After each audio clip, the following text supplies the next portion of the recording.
నేను సరదాగా పవన్ కళ్యాణ్ గారి మీద అభిమానంతో నేను ఫ్లెక్సీలు ఏర్పాటు చేసుకుంటాను.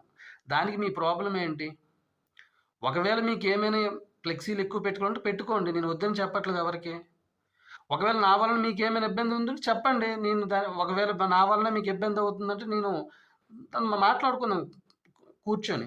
అంతే తప్ప మీకు నచ్చినట్లు బ్యానర్లు చింపుకొని వెళ్ళిపోతుంటే వీడు చూస్తాడు, వదిలేస్తాడు, పట్టించుకోడు అనే వేలో మీరున్నారు. మీరు ఎన్ని చింపండి. మీరు ఒక ఫ్లెక్సీ చింపితే నేను 10 ఫ్లెక్సీలు పెడతా. మీరు 10 ఫ్లెక్సీలు చింపితే నేను 100 ఫ్లెక్సీలు పెడతా. నేనైతే తగ్గను. ఒకవేళ నిజంగా మీకు పోటీ ఇవ్వాలి ఇంకేదైనా మీ మనసులో ఉంటే ప్రజాక్షేత్రంలో తేల్చుకుందాం. అంతే తప్ప మీరు ఇలా ఫ్లెక్సీలు చింపినంత మాత్రాన నేను ఫ్లెక్సీలు పెట్టకుండా ఉండడం అయితే మానను. నాకు పవన్ కళ్యాణ్ గారు అంటే పిచ్చి. పవన్ కళ్యాణ్ గారు ఆశయాలు సిద్ధాంతాలు జనసేన పార్టీ ఆశయాలు సిద్ధాంతాలకు అనుగుణంగా నేను పని చేస్తాను.